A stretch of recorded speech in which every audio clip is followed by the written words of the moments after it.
You wouldn't know it, but the world's best-known spy is famous for it. The most recognised alien in the universe did it, and even a presidential candidate dabbled in it. Product placement and product integration advertising is arguably the next generation of selling. The global financial crisis is already taking its toll on the Australian economy. We're cutting back on takeaway dinners and delaying an upgrade of the family car. Life luxuries some people once took for granted. Despite this tough economic climate, some industries and professionals are actually managing to cash in.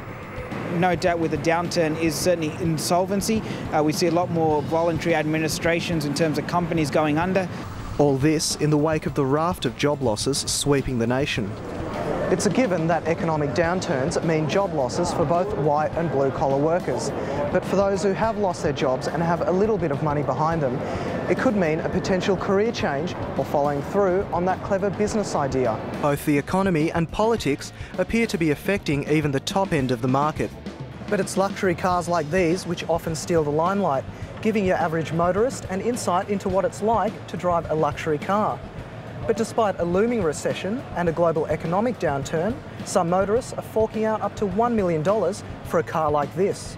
Governor Patterson also appears to be taking a bite out of the country's obesity problem, proposing an 18% tax on soda and sugar-based beverages containing less than 70% real fruit juice. One initiative set to infuriate Generation Y has been dubbed as the iPod tax. That would involve a 4% tax on all digital content, including music and video downloads. Celebrating its 31st year, organisers of this year's new Mardi Gras have themed the parade Nations United. It hopes to achieve more awareness about gay rights not only in Australia but also around the world.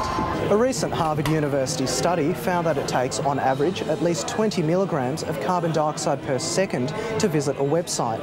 That means online search engines such as Google have a definite environmental impact. The financial downturn has made this year's Fashion Week in Sydney a little less glitzy. Organisers have scaled back the number of runways and the designer participation is down 20% from last year.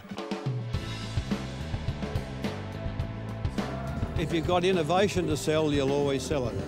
When you're selling commodities, that's when it gets hard. So in this instance, it could come down to a simple dose of retail therapy, if you can afford it, to get you through this financial downturn.